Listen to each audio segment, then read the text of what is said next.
This segment brought to you by Kansas Regenerative Medicine Center. Your stem cells, your health, your life. We're back again. I'm Frank. I'm still Deb. Yes, she is. And you're not. No. Bad joke again. I don't know why. I just loved that particular cast on Saturday Night Live. They were just the very best. They were the best. Yes. They were the best. Absolutely. Isn't there a country song, something about don't play B-17? Yeah. Yeah. Yeah. Because it breaks her heart. Maybe she breaks the bar up or something. Yeah. Yeah. So don't play B-17. Now, I know I'm being a little bit facetious, but it's kind of a segue into what we're going to talk about That's next. a pretty pitiful segue, but anyway. Well, you know. From the jukebox B-17 to the bomber, To the real B-17. Brilliant, Frank. That was brilliant. Yeah, so we got B-17 bombers. Yeah, don't play with those either. So it reminds me of when I had the boys, my grandsons, and they had National Guard Day at the Capitol. Uh-huh. And so we're driving by, there's a tank sitting out there, and Bubba's like, Grandmama, can we ask if we can go in the tank? Not to shoot it or anything. And so obviously it had crossed his mind that he'd like to shoot it, but. Okay. But if you want to take a ride in a B-17 bomber, this is your chance this weekend in Hayes. Is that cool or what? Yeah. I would like to take that ride. I would.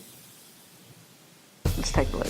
In 1935, a four-engine plane took off from Boeing Field in South Seattle on its first flight.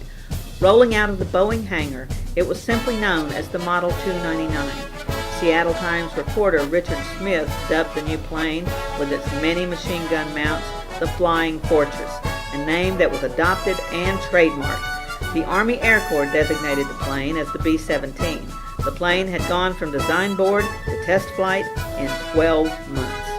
The first B-17 saw combat in 1941 when the British Royal Air Force took delivery of several B-17s for high-altitude missions. As World War II intensified, the bombers needed additional armament and armor.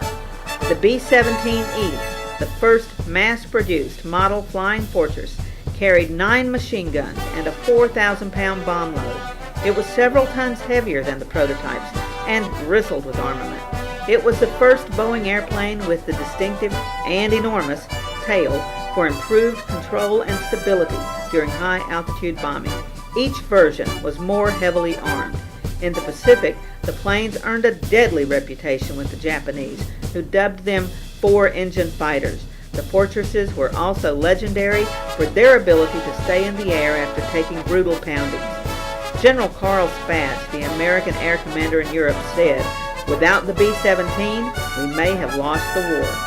Nearly 13,000 B-17s were built through a nationwide collaborative effort, with Boeing joined by Douglas and Lockheed Vega. Only a few survive today, featured at museums and air shows. Most were scrapped at the end of the war. One of those bombers, dubbed Sentimental Journey, arrived at the Hayes Regional Airport yesterday and will be there till June 4th as part of the Great Plains Fly-In. Rides will be available for a fee, though the event itself is free.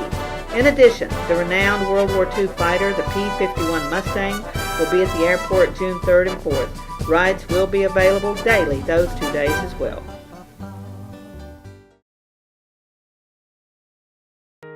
There's a lot of different ways of doing this woodwork, but I could not make a knife without both hands, especially without this thumb. And my thumb was so sore that I couldn't even touch it, and they wanted to fuse it, and I said no, cut it off, because I didn't want it sticking up. And I found out about the Kansas Regenerative stem cell and went to Manhattan and had that taken care of in my thumb, and now I'm able to go again.